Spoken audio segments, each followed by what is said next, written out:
존경하고 자랑스러운 전우 여러분, 그리고 전몰 전상 유가족과 미망인 여러분 안녕하십니까? 전우 방송을 애청해 주셔서 대단히 감사합니다. 곧 삼복더위인데요. 삼복더위에 지금 우리 전우님들 건강에 유의하시고 더위 먹지 마시고 건강하시길 부탁드리겠습니다. 오늘도 힘차게 구독, 좋아요 큰 힘이 됩니다. 요즘 광고가 좀 길어져서 좀 보기가 거북하실 텐데도 끝까지 봐주셔서 감사합니다. 이번 7월 1일 7월 달에 들어와가지고도 끊임없이 우리 전우님들 후원해 주셔서 고맙고요.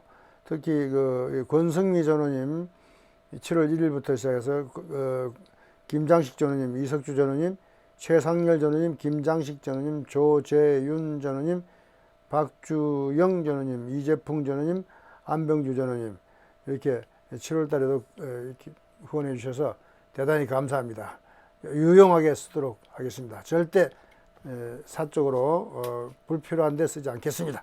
여러분 믿어주시고 계속해서 후원을 주시고 쌓이면 쌓일수록 자신감이 저한테 생겨서 뭔가를 전우들을 위해서 뭔가 크게 일을 하고 싶은 느낌이 자꾸 생기거든요. 큰 일을 할 수 있도록 많은 자금이 축적될 수 있도록 전우 여러분들의 후원을 부탁드리겠습니다. 오늘은 제목과 같이 뭐라 그랬죠? 쌍두마차 앞장서야 전투수당 참전수당. 쉽게 말해서 쌍두마차가 누굽니까? 박민식 우리 보훈처장님과 이화종 우리 월남전 참전자 회장님, 이 두 분이 앞장서지 않으면은 우리 일은 해결할 수가 없습니다. 지금 월참에서 들어온 소식에 하면은 전투수당위원회가 직접 이화종 회장께서 직접 이제 앞으로 앞장서서 활동을 하신다고. 그래서 중간 단계에 자꾸 왜곡이 되고 이러니까 그거를 좀 단계를 직접적으로 운영하도록 그렇게 지금 추진하고 계신다니까 더욱더 믿음이 갑니다. 특히 우리가 지금 해야 될 것들이 많죠. 대형 로펌 관계, 집회 관계, 전투수당 특별법 제정 관계, 그리고 참전 명예수당 2배 빨리 인상 관계. 참전 명예수당 인상에 대해서 먼저 말씀을 드리겠습니다. 참전 명예수당 인상 문제는 지금 8월 달에 이제 예산이 정부 부처에서 국회로 이제 9월 넘어가겠죠. 그럼 9월 달에 이제 넘어가면 국회에서는 심의를 해야 되는데 국회에는 무슨 국정감사니 뭐냐 해가지고 10월 11월 해가지고 좀 늦게 아마 이제 예산 책정이 되면 기재부 이렇게 예산 조정돼가지고 12월 2일까지는 확정이 돼야 되죠. 그래서 넘어가는데 그래서 확정이 되면 내년 2월 달부터 집행이 되는 겁니다. 내년 2월부터 집행되는 거니까 지금 당장 집행은 불가항력이죠. 그래서 최대한 빠른 것이 내년 2월인데 문제는 최소로 인상을 해줄 것인가, 최대로 인상해 줄 것인가, 아니 중간쯤 인상해 주실 까 하는 문제는 우리 전우들의 마음가짐과 전우들의 후원, 우리 이화종 회장의 활동, 우리 전우 방송과 여러분들의 월남전 참전자회가 일할 수 있도록 뒷바라지라는 게 딴 거 없습니다. 집회를 좀 이렇게 하는 형식으로 해서 압력을 계속 가해줘야지 보훈처나 국방부 또는 대통령실, 이제 다 보훈처, 국방부, 대통령실이 이제 다 용산에 모여 있기 때문에 용산에서 우리가 활동하면 됩니다. 그리고 용산에 전쟁 기념관도 바로 거기 있고 여러 가지로 지금 활동하기가 좋게 돼 있어요. 그런데도 불구하고 우리 전우들이 좀 나이도 먹고 몸도 아프고 이러다 보니까 힘들어서 못 나오시는데 그 대신에 후원들을 많이 해주시기 때문에 그 후원이 제대로 되면은 그걸 가지고 유세차라도 한대 이제 선거도 끝났으니까 집회 차량도 조금 이제 인대하기 쉽죠. 그렇게 해서 진행을 한번 할 계획을 하고 있습니다. 하는데 문제는 타이밍을 잘 맞춰야 돼.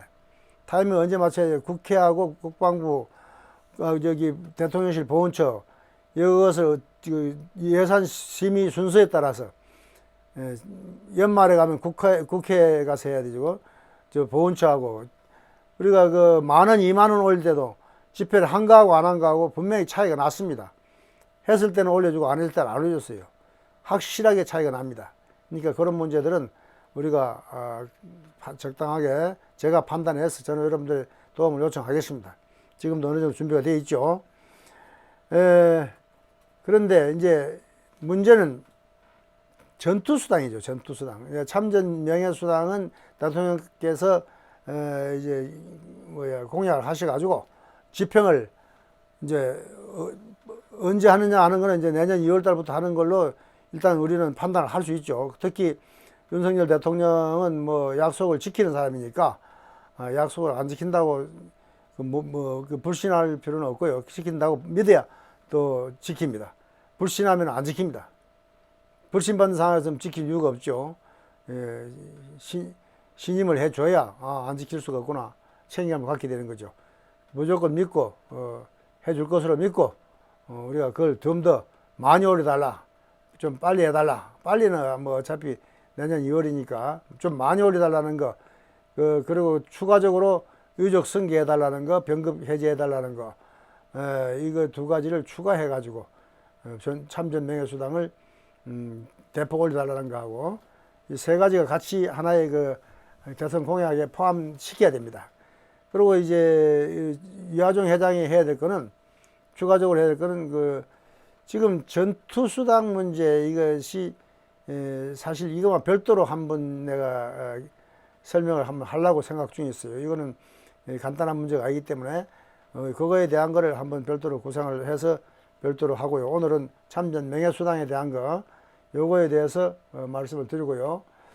특히 백민식 보훈처장과 앞으로 이하종 회장이 우리를 이끌어 줘야 되는데, 우선 오늘은 이하종 회장님이 요즘 각 전국 지역을 다니면서 지금 워크샵인가를 하고 각 지회장들, 지부장들 모아가지고 지역을 전국 아침 저녁으로 오전에 한 팀, 오후에 한 팀 해가지고 굉장히 바쁘게 힘들게 전국을 좀 돌고 계시는 모양인데, 상당히 젊고 힘이 좋으니까 아직 우리 같은 사람은 절대 할 수 없는 일인데 정말 체력도 좋고 정력도 좋고 대단하십니다. 하여튼 존경스러운데요.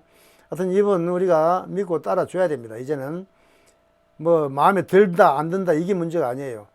우리 전우들이 무조건 신임을 해줘야 이 장관 또 우리 일을 이해합니다. 불신임하면은 일 안 합니다. 이게 사람 심정이에요. 나라도 여러분들이 나를 밀어주고 후원해주고 신임해주니까 제가 신이 나서 뭐 하루 종일 이 방송 준비를 해도 제가 피곤한지 모르는데, 여러분들이 뭐 실실 여기 양이나 올리고 말이죠, 딴지나 걸고 말이죠, 후원도 안 해주면서 구독도 안 해주고, 구독도 보면 요즘 또 안 올라가요. 구독이 뭐 좀 올라갔다가 말이죠, 조금만 말 안 하면은 안 올라가요.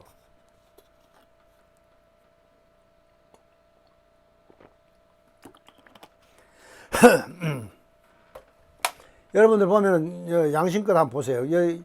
유튜브 보다가 구독이라는 글씨가 빨갛게 되어 있다. 그러면 여러분 구독 안 하는 거예요. 공짜로 지금 보고 있는 거예요. 공짜로 보고 무료 구독, 뭐 돈은 후원 안 하더라도 구독은 해 주셔야 됩니다. 구독도 안 해 주시면서 보는 사람은 보지 마세요. 차라리 안 보시는 게 보면서 말이죠. 구독도 안 해주고 약 올리는 것도 아니고 말이죠. 근데 구독을 해주고 싶어도 카톡이나 이런 데서 보면 구독이 안 돼요. 반드시 유튜브 앱에 들어가 가지고 전후 방송 쳐서 보면은 자동으로 구독을 할 수 있어요. 여러분들은 모든 핸드폰을 가진 사람은 구독을 할 수 있는, 누르면 빨간 글씨 누르면 까맣게 변하게 돼 있어요. 근데 그게 안 변하고 뭐를 페이스북에 가입해라, 네이버로 해라 하면 그건 구독 안 되는 거예요. 그래서 구독 꼭 좀 부탁드리고요. 좋아요, 싫어요도 뭐 여러분들이 보시고 마음에 들면 좋아요, 마음에 안 들면 싫어요. 의사 표현 해주시면 고맙겠습니다. 그래서 특별법에 대한 건 다음에 하고요. 오늘 박민식 우리 보훈처장에 대해서 한번 알아보는 시간을 갖도록 하겠습니다.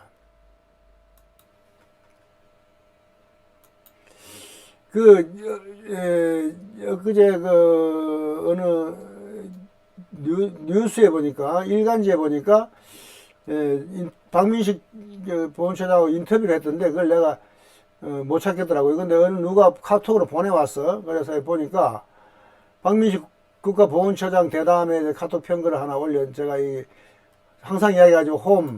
동영상, 재생 목록, 커뮤니티. 이 커뮤니티, 제 유튜브에 들어가서 커뮤니티를 꼭 여러분들, 해주시기 바랍니다. 여기 가입도 이거 이렇게 해주시면 고맙고요. 이 가입은 뭐, 근데 커뮤니티에 들어가서 최근에 오늘 아침에 올린 건데요. 박민식 국가보훈처장에 대해서 한번 읽어보도록 하겠습니다.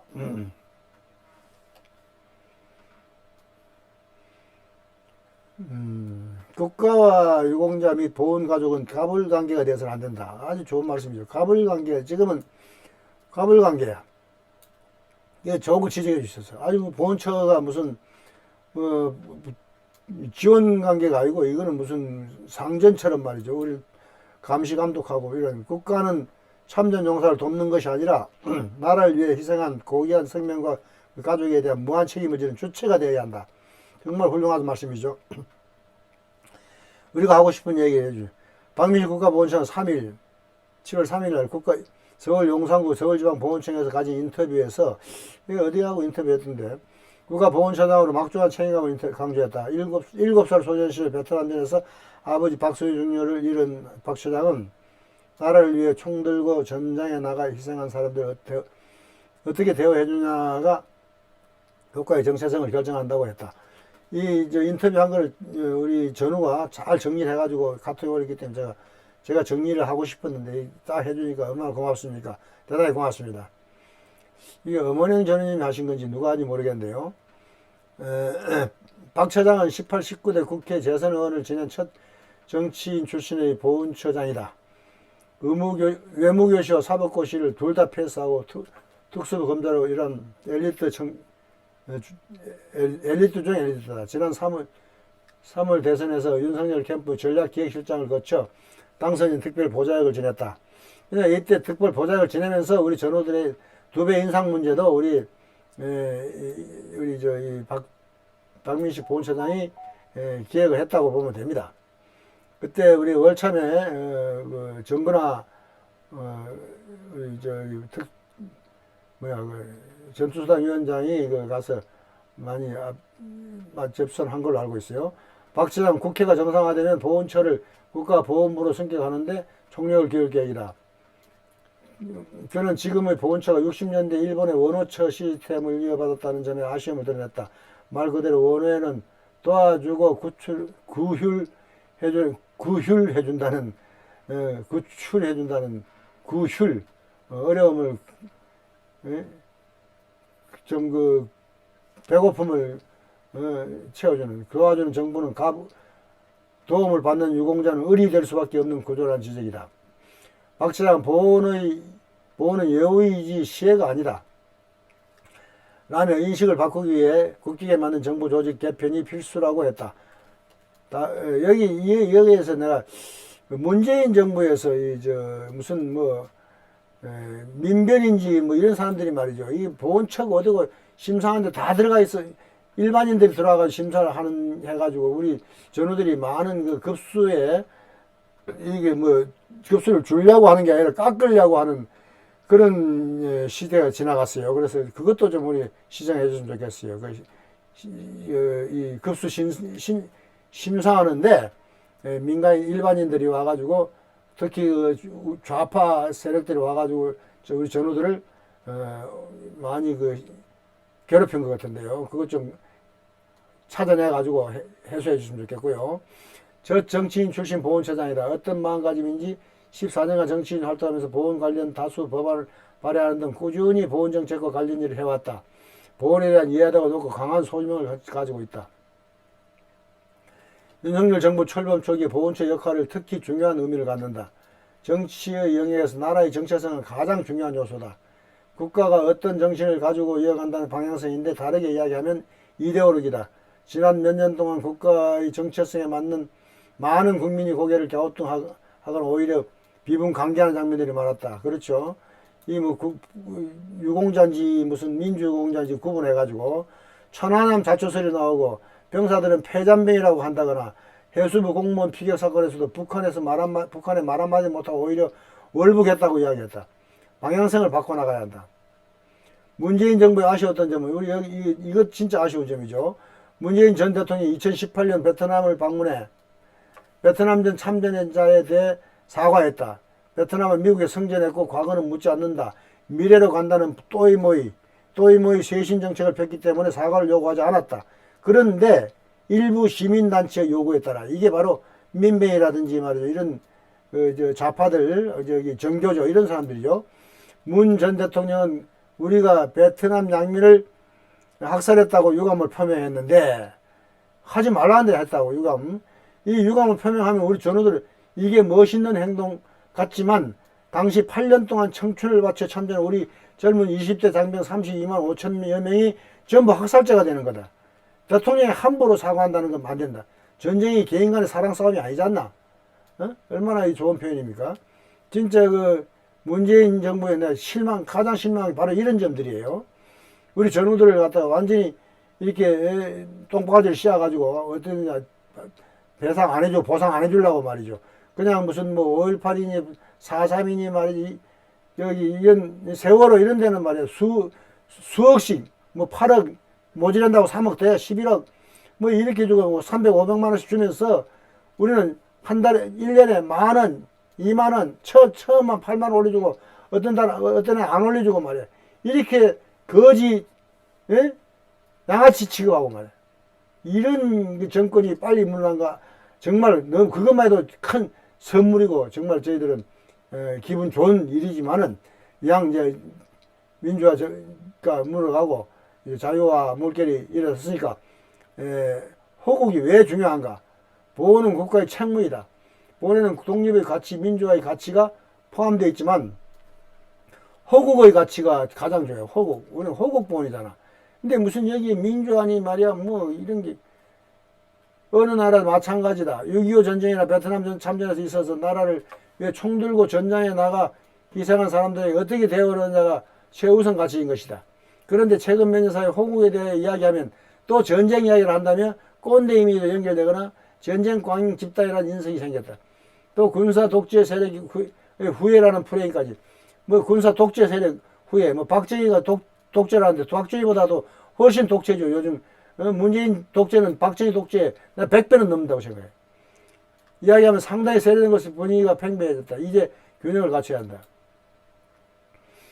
윤석열 정부에서 달라질까? 윤석열 대통령은 보훈의 중요성을 수차례 말했다.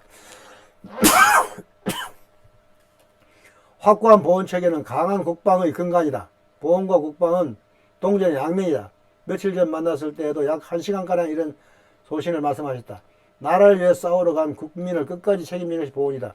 내 가족이 알거지가 된다면 누가 전쟁터가 나가겠나. 보훈처를 보훈부로 승계해야 한다고 제안했는데 정기국가 시작된 보훈부 성격에 강한 드라이브를 걸 생각이다. 이는 윤석열 정부의 국정철학, 국정운영의 방향성을 알리는 중요한 메시지다. 지금의 보훈처는 아쉽게도 60년대 일본의 원어처 시스템을 그대로 이어받았다. 원어, 즉 도와주고 구휼해준다는 의미가 담겨 있다. 이렇게 되면 도와주는 주체는 갑이 되고 도움을 받는 사람은 을이 되어버린다. 보호는 여우지 시혜가 아니다. 우리가 달라해서 주는 게 아니라 자기들이 알아서 줘야 되는 거예요. 인식을 바꾸기 위해서 국격에 맞는 정부 조직 개편이 필수다. 외국 사례는 선진국들이 보훈부를 가장 높은 부서로 하는데 다 이유가 있다. 미국의 경우 나라 국가보훈처에 해당하는 제대군인부가 국방부 다음 두 번째 금액이고 대통령이 신년 예산을 발표할 때 보훈 예산을 먼저 발표한다. 보훈의 예산이 높은 것이다. 반면 우리나라는 보훈처장이 장관급이지만 정부 조직법상 국무위원이 아니므로 부서권과 독자적인 부령 발령권이 없는 등 국무위원에 비해 권한이 제약되어 있다. 이는 원활히 보훈 정책이 추진하는데 한계로 작용한다. 박민식 대표의 약점은 무엇인가? 역점4은 무엇인가? 보훈에 대한 인식 변화가 필요하다는 포스트 코로나 MZ시대 부상 등 시대가 많은 변한 만큼 또 다른 세대 발전이 있어야 한다. 또 다른 세대 발전이 있어야 한다. 보훈이라고 하면 대부분 엄숙감, 추모 같은 무거운 의미를 떠올리는데 이렇게는 젊은 세대와 소통하기 어렵다. 특히 문화로서 국민 특히 젊은 세대 자연스럽게 체화하는 구체화하는 보훈이 될 수 있도록 박민식 대표 보훈정책을 추진할 계획이다. 구체적인 보훈 실천 방법이 있나? 젊은 세대에게 보훈을 안보 교육하듯 강요하면 안 되고 일상에 녹아들도록 해야 된다. 이렇게 예를 들어 현충원이 연수하고 경건하기만 하는 추모 공간이 아니라 국민들이 자주 찾아오는 공간이 돼야 한다. 열린 음악회, 내가 했잖아요. 축제 분위기라. 열린 음악회, 현충원에서 광주 5.18 묘역에서 열리면 어떨까? 보훈의 문화예술, 스포츠를 접목시키는 것이다. 아주 좋은 생각이에요. 저하고 똑같은 생각인데 국민에서는 프로야구, 메이저리그, 미국에서든 메이저리그 도중 소방관 순직에다 묵념하는 등의 문화가 자연스레 녹아있다. 또 참전용사 전용 주차장 등 그들을 위한 특별 대우 시스템이 잘 갖춰 있다. 보훈 컨셉이 담긴 캐릭터와 이모티콘을 만들어 친근함을 높이는 방안도 계획 중이다. 정말 무슨 세월호 노란 리본식으로 말이야. 그런 것도 우리는 하나도 없습니다.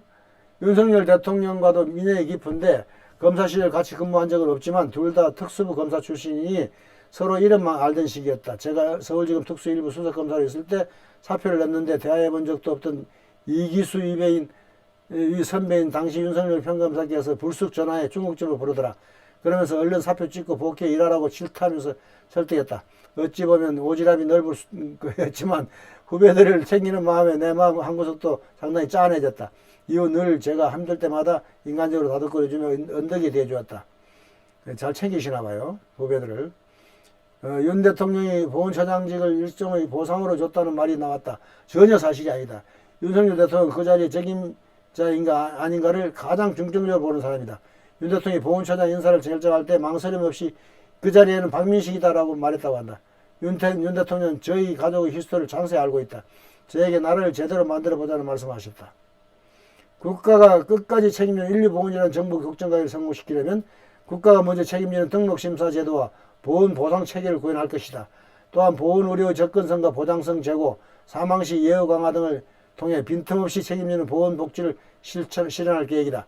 또한 제대군인의 사회복귀 지원을 강화, 청년 의무 복무자에 대한 사회적 존중과 예우를 실현할 것이다. 이와 함께 6.25 전쟁 70주년 기념사업 등 유엔 참전국가의 보훈 외교를 강화할 것이다. 박민식 국가보훈처장은 보훈가족이다. 박 차장이 보훈가족으로 가지게 된 고민과 전문성은 윤석열 대통령이 그를 보훈처장으로 기용하는 배경이 됐다. 박 차장의 부친 고 박순효 중령 베트남전에서 참전해 72년 6월 제가 월남 가기 1년 전에 전사했다. 저는 73년도에 가가지고 72년 6월? 내가 가기 한 달 전에 내가 7월에 가가지고 3월에 왔는데 9개월 만에 왔는데 그렇구나. 내가 월남전에 보안계장을 하면서 그 허위 유공자들 이런 거 조사하고 했거든요. 그 허위로 막 총 같은 거, 베트공 총 같은 거 뭐 이렇게 돈 주고 사다가 훈장 타고 가는 사람 이런 거 조사해가지고 내가 그거 했는데 요때 내가 미처 도착한 지 한 달 만이라 파악을 못했구나. 박 차장은 선진기에 돌아가시자 36세였던 어머니는 내가 28에 갔으니까 나보다 8살이 많으시네. 28살에 갔는데 36살이 나보다 8살 많으니까 지금 87세 된 살아 계시는지 있구나. 어머니는 생활전선에 뛰어들어 홀로 6남매 등을 키우셨다며 부산 구포시장에서 유년 시절을 보냈을 때 저는 초량시장에서 보냈는데 구포시장에서 별명이 월남댁 아들이었다고 해상했다. 아버지가 돌아가신 후 박 차장은 부끄러움과 죄책감에 시달렸다고 한다. 그는 학창시절 선생님이 가정 환경조사를 하면서 어느 대상자 손들게 하였다. 그때마다 위축되고 제가 뭔가 잘못했다는 느낌이 들었다며 따지고 보면 국가가 미안해할 일인데 왜 내가 부끄러워한 걸까 하는 것이 제 오랜 고민이었다고 고백했다. 이런 가정사는 박 지사의 14년간 정치인으로 활동하면서 보건정책 관련 업무에 천착하는 대동력이 되기도 했다. 집착하는 데 도움이 되기도. 검사 시절부터 박 처장의 야민에서도 윤 대통령은 박 처장의 이런 사정과 그에 따른 전문성을 잘 알고 대통령 출마를 결심했을 때부터 박 지사에게 제대로 된 나라를 만들어 보자는 취지로 말했다고 한다. 박 지사 인사에서 윤 대통령은 무엇보다 적임자인지 아닌지를 중시한다며 보훈처장 인선을 고민할 차례가 됐을 때 윤 대통령이 바로 보훈처장 박민식 이런 식으로 말씀하셨다고 들었다고 말했다. 이와 더불어 박 처장은 보훈 가족의 한 사람으로서 국가를 위해 희생하신 분들이 자긍심을 가질 수 있게 하는 문화 제도를 만드는 것이 저런 세명이었다고요. 보훈처장으로서 이를 중점적으로 추진할 계획이라고 밝혔다. 참 이게 댓글이 3개 달렸는데요. 댓글이 뭐로 달렸나 볼까요?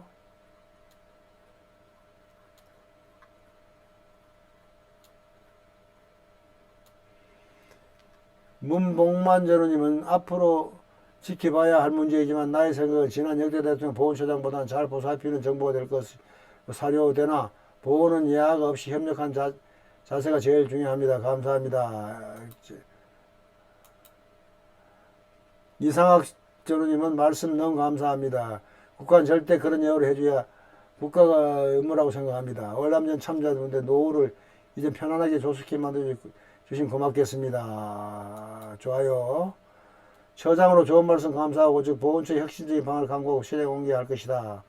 좋아요. 김비호님, 이상보님하고 국가는 정상적인 예우를 해줘야 국가의 의무라고 생각됩니다. 좋아요. 이렇게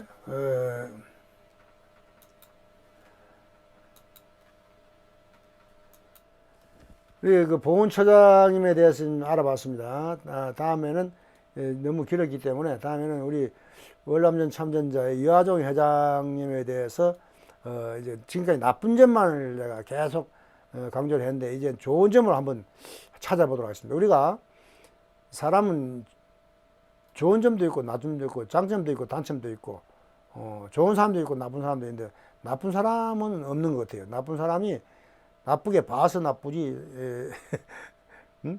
또 나쁘게 보면 또 나쁜 짓을 합니다. 그래서 우리가 좋은 사람도 있고 나쁜 사람도 있다 하지만은 하여튼간에 좋은 면을 한번 찾아볼까 하는데 좋은 면 저는 여러분들의 많은 제보와 연락을 부탁드리겠습니다. 충성!